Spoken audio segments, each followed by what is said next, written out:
Dove c'è attesa per il picco dei contagi, qui non si può parlare di stabilizzazione anche se le misure del governo stanno dando i risultati. Allora andiamo in diretta alla nostra inviata Romana Fabrizi per gli aggiornamenti. Buonasera a te.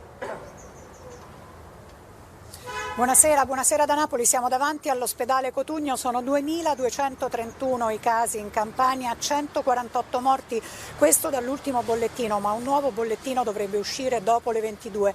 C'è stato negli ultimi 3 giorni un moltiplicarsi di casi, contagi avvenuti in case di riposo tra Avellino, Napoli, Benevento, una casa famiglia con 23 nuovi contagi a Fuorigrotta, a Napoli, contagi che poi passano dagli anziani agli operatori sanitari, ai parenti. Le autorità regionali raccomandano di rimanere in casa, di non vanificare i sacrifici fatti, hanno paura che la passeggiata per i bambini possa essere male interpretata.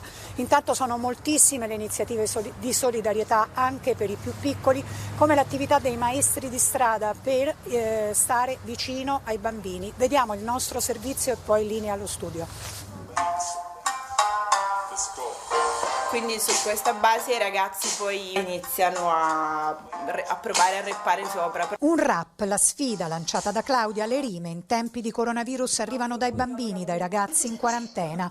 Mascherina, ya. È un'iniziativa dei maestri di strada online impegnati per evitare la fuga dall'istruzione, resistenza educativa in movimento e nell'emergenza. Come state? Bellissimi! Io devo fare una lezione di matematica.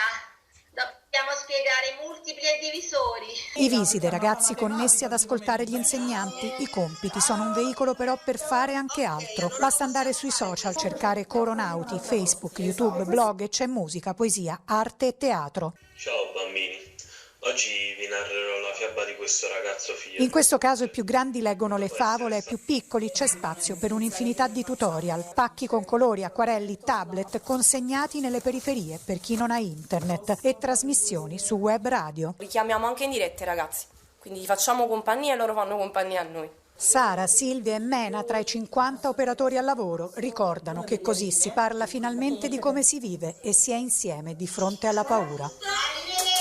Parliamo di scuola perché potrebbe essere